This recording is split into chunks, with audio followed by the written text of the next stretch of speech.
Road ప్రమాదం, మహిళ అక్కడికక్కడే మృతి. ఎల్లారెడ్డి ప్రధాన రహదారిపై ఎమ్మెల్యే క్యాంపు కార్యాలయం ముందర ఘోర రోడ్డు ప్రమాదం చోటు చేసుకుంది. లింగంపేట వైపు వెళ్తున్న ఆటో వాహనాన్ని ట్రాక్టర్ ఢీకొనడంతో ఒక మహిళ అక్కడికక్కడే మృతి చెందారు.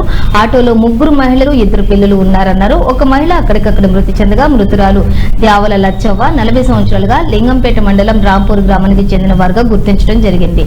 మృతదేహాన్ని మార్చిరీలోనే ఉంచామన్నారు. ఆటోలో మరో మహిళకు కూడా కాలు విరగ్గా ఆటో డ్రైవర్ కు స్వల్ప గాయాలయ్యాయని, క్షతగాత్రులను ప్రభుత్వ ఆసుపత్రికి తరలించి చికిత్స అందిస్తున్నామన్నారు. కేసు నమోదు చేసుకుని దర్యాప్తు కొనసాగిస్తామని ఎస్ఐ మహేష్ అన్నారు. మృతురాలు భర్త గతంలోనే చనిపోవడంతో కొడుకు కూతురు అనాథలుగా మిగిలి కన్నీటి గోడు ఎవరికి చెప్పుకోలేని పరిస్థితి చూసిన వారి జనాలకు కంటనీరు ఆగలేని పరిస్థితి నెలకొందని అన్నారు.